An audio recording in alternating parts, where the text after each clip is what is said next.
Bulletin में सबसे पहले आपको बताएं, पेशावर हाईकोर्ट ने पीटीआई से बल्ले का निशान वापस लेने का इलेक्शन कमीशन का फैसला मुअत्तल कर दिया। तहरीरी फैसले में लिखा कि किसी सियासी जमात को इंतखाबी निशान से महरूम करना वोटर्स की हक तलफी होगा। फरीकैन को 9 जनवरी 2024 के नोटिस जारी करते हुए अदालत ने इलेक्शन कमीशन को हुक्म दिया कि 9 जनवरी तक पीटीआई के पार्टी इंतखाबात का सर्टिफिकेट वेबसाइट पर अपलोड किया जाए। दानियाल अजीज की रिपोर्ट देखिए। पेशावर हाई कोर्ट ने इंतखाबात में बल्ले का इंतखाबी निशान वापस लेने के इलेक्शन कमीशन के फैसले को मुअत्तल कर दिया। पीटीआई के वकील अली जफर ने दलाइल देते हुए कहा कि इलेक्शन कमीशन के पास इंट्रा पार्टी इंतखाबात कलअदम करार देने का इख्तियार नहीं, फैसला गैर कानूनी है। जो इलेक्शन कमीशन ऑफ पाकिस्तान का ऑर्डर था पीटीआई के खिलाफ, जिसमें सिंबल पीटीआई का जो बल्ला है वो ले लिया गया था, छीन लिया गया था, बल्कि मैं कहता हूँ एक गैर कानूनी और गैर आइनी ऑर्डर के ज़रिए, उस ऑर्डर को, सिलेक्शन कमीशन के ऑर्डर को सस्पेंड कर दिया है। एडिशनल अटॉर्नी जनरल ने अदालत को बताया कि इंटरम रिलीफ देने से ये तासुर होगा कि हतमी फैसला कर दिया गया है। केस की समाअत के लिए 2 रुकनी बेंच कायम किया जाए। चेयरमैन पीटीआई ने कहा कि अदालत का फैसला हमारे हक में ही आएगा। अगर ये फैसला ना आता और हमसे बैठ लिया जाता तो फिर ये प्रॉब्लम होता कि हमसे हमारे रिजर्व सीटें जाती जो 227 सीट से, और इसके बाद जो हमारे कैंडिडेट होते वो सारे इलेक्शन लड़ते इंडिपेंडेंट। अदालत ने इलेक्शन कमीशन समेत तमाम फरीकैन को नोटिस जारी करते हुए केस की समाअत अगले माह तक मुलतवी कर दी। कैमरामैन तारिक अली और सिद्दीक बंगश के साथ मोहम्मद दानियाल अजीज, जियो न्यूज़, पेशावर। बानी पीटीआई के खिलाफ तौहीने इलेक्शन कमीशन केस की समाअत कल होगी। कॉज लिस्ट जारी कर दी गई। इलेक्शन कमीशन कल अडियाला जेल में तौहीने इलेक्शन कमीशन की समाअत करेगा। फवाद चौधरी के खिलाफ भी तौहीने इलेक्शन कमीशन केस की समाअत अडियाला जेल में होगी। तौहीने इलेक्शन कमीशन केस में बानी पीटीआई और फवाद चौधरी पर फर्द जुर्म आयद होगी। इलेक्शन कमीशन फवाद हसन फवाद को निगरान काबीना से हटाने से मुताल्लिक केस का फैसला 28 दिसंबर को सुनाएगा।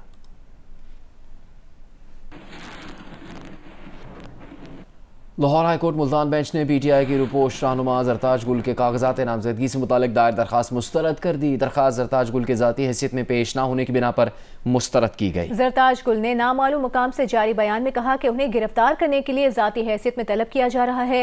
वो कागजात नामजदगी के लिए हर फोरम पर अपील करेंगी। जरताज गुल ने डीजी खान के हल्के NA 185 से कागजात नामजदगी जमा कराए थे, जिन पर रिटर्निंग अफसर ने एतराज़ात लगाए हैं।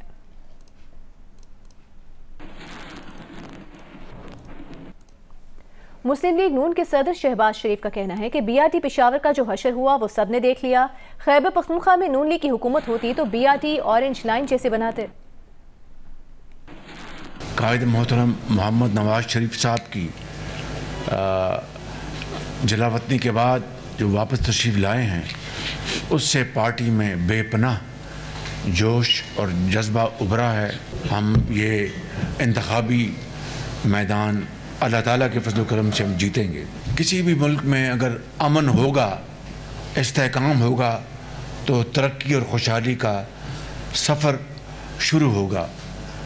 अगर अमन और इस्तेहकाम नहीं होगा तो कहाँ की तरक्की और कहाँ की खुशहाली। ये बात ज़हन में रखनी चाहिए कि अगर मुल्क के अंदर दहशतगर्दी का ख़ात्मा हुआ तो वो जनाब कायद की लीडरशिप में, चाहे वो ज़रबे अज़ब है या रद्दुल फसाद, वो जनाब कायद के ये फ़ैसले थे।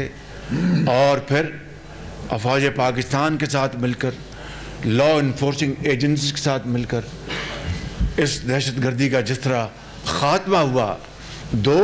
मारूफ कानूनदान और पीटीआई के उम्मीदवार सलमान अकरम राजा ने परवेज खटक के खिलाफ तौहीने इलेक्शन कमीशन का नोटिस देने का मुतालिबा कर दिया। प्रोग्राम कैपिटल टॉक में गुफ्तगू करते हुए कहा कि परवेज खटक के बयान से इलेक्शन कमीशन की बेतौकीरी हुई है। परवेज खटक ने इलेक्शन कमीशन को साजिश में मुलविस इदारे के तौर पर पेश किया। उन्हें तौहीने इलेक्शन कमीशन का नोटिस देना चाहिए। अल्लाह तो अब मुझे लगता है महफूज है। सिर्फ अगर सुप्रीम कोर्ट मुदाखलत करे और इस जो एड इंटरिम ऑर्डर है इसके ख़िलाफ़ कोई फ़ैसला दे और इस ऑर्डर को ज़ाइल कर दे। उसके अलावा मुझे कोई तरीका नज़र नहीं आता अब PTI को बल्ले से महरूम रखने का। जहाँ तक साजिशों का ताल्लुक है, देखें, खुशगुमानी अच्छी चीज़ है, हमें उम्मीद भी करनी चाहिए कि हमारा निज़ाम जो है उसकी तसीह हो जाएगी। मुतअद्दिद अब अदालतों के फ़ैसले आ रहे हैं। दाराना राय मेरी ये है कि पाकिस्तान की तारीख में जितने भी इलेक्शन कमीशन आए हैं गालिबन ये उन सबसे स्ट्रॉन्ग है, सबसे स्ट्रॉन्ग है। मेरी रात ये अभी तक IG इस्लामाबाद और DC इस्लामाबाद को चेंज नहीं करा सका। तो ये इसके बारे में तो मेरी और राय, शायद वो ये कर नहीं सकते, लेकिन इस बहस में नहीं। लेकिन जो कुछ भी उन्होंने अब तक किया है, हमने बहुत इलेक्शन कमीशन देखे हैं। मैं, सलमान साहब भी पेश होते रहे होंगे, मैं तो जब भी इलेक्शन कमीशन के पास अपने उज़्रदारियाँ लेके जाता था ना, 5 साल फैसला क्या आप इसलिए 5 साल फैसला कभी नहीं होता था, ये तो कम से कम कर देते हैं ना। किसी कानून के तहत परवेज़ खटक साहब से ये पूछा जाना चाहिए कि वो नाम बताएं कि किसने आपको बल्ले का इंतखाबी निशान देने की पेशकश की थी और आपने किसको इनकार किया था? इलेक्शन कमीशन को खुद पूछना चाहिए। उनके इस बयान से इलेक्शन कमीशन की एक तरह से बेतौकीरी हुई है। इलेक्शन कमीशन को एक साजिश में मुलव्वस इदारे के तौर पे उन्होंने पेश किया है। तो ये इलेक्शन कमीशन तो बहुत से लोगों को तौहीन इलेक्शन कमीशन के नोटिस देता रहता है, तो यहाँ भी मैं समझता हूँ एक नोटिस बनता है। PTI के रहनुमा शाह महमूद कुरैशी आज भी रिहा नहीं हो सके। ऑफिशियल सीक्रेट एक्ट अदालत के जज अबुल हसन जुल्करनैन ने शाह महमूद कुरैशी की जमानत के बाद रिहाई का हुक्मनामा जारी किया। अदालती अमला ये हुक्मनामा लेकर अडयाला जेल पहुंचा तो जेल इंतजामिया ने उन्हें बताया कि डिप्टी कमिश्नर पिंडी ने शाह महमूद कुरैशी के नजरबंदी के अहकाम जारी किए हैं। अब शाह महमूद कुरैशी 3 MPO के तहत अडयाला जेल में अगले 15 दिनों के लिए नजरबंद हैं, रिहा नहीं किए जा सकते।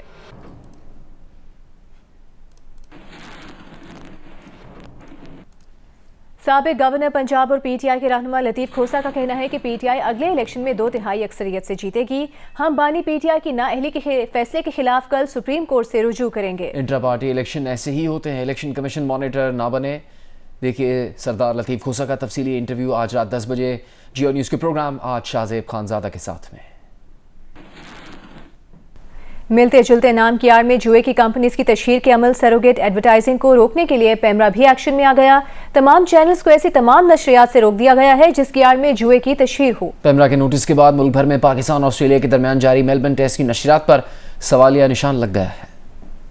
जुए की कंपनियों से मिलते जुलते नाम की कंपनियों के इश्तेहारात की आड़ में जुए की तशहीर का सिलसिला चंद दिनों से जारी है। हुकूमत ने पहले इन कंपनियों के इश्तेहारात पर पाबंदी लगाई तो फिर इसकी तशहीर के लिए वर्चुअल प्लेसमेंट का सहारा लिया गया, जिसके तहत ये दिखाने की कोशिश की गई कि ये इश्तेहार ग्राउंड में लगा हुआ है। ताहम ऐसा कतई नहीं था। पाकिस्तान में नशरियात के दौरान ग्राउंड में नजर आने वाले बैटिंग कंपनियों या उनसे मिलते जुलते नाम की कंपनियों के इश्तेहारात ग्राउंड पर मौजूद नहीं थे। इन इश्तेहारात को सॉफ्टवेयर के जरिए सिर्फ पाकिस्तान में दिखाया जा रहा था। इस मामले पर पहले वजारत इत्तलात एक्शन में आई, जिसके बाद सरकारी नशरियाती इदारे PTV ने मैच की क्लीन फीड हासिल करने की कोशिश की, मगर थर्ड पार्टी मफादात की वजह से ऐसा मुमकिन ना हो सका, जिसके नतीजे में फैंस सरकारी टीवी पर मेलबर्न टेस्ट के पहले दिन का खेल ना देख सके। PTV का कहना है कि वो हुकूमत की इस मामले पर जीरो टॉलरेंस पॉलिसी के मातहत है और उसने ब्रॉडकास्टर्स को इन लोगों के बगैर फीड देने को कहा है। मामले के हल तक मेलबर्न टेस्ट की ब्रॉडकास्ट को मुअत्तल कर दिया गया है। दूसरी जानिब पेमरा ने भी हिदायतनामा जारी कर दिया है, जिसके तहत मुल्क भर में जुए की कंपनियों या उनके मिलते जुलते नाम की कंपनियों की तशहीर पर पाबंदी आयद कर दी गई है। पेमरा के हिदायतनामे में वाज़ेह किया गया है कि अगर किसी चैनल ने किसी भी तरह इन कंपनियों की तशहीर में हिस्सा लिया तो उनके खिलाफ कानूनी कार्रवाई होगी। पेमरा के इस हिदायतनामे के बाद पाकिस्तान में मेलबर्न टेस्ट की नशरियात पर सवालिया निशान लग गया है और अगर मामला हल न हुआ तो प्राइवेट स्पोर्ट्स चैनल्स पर भी इस मैच की नशरियात नामुमकिन हो जाएगी।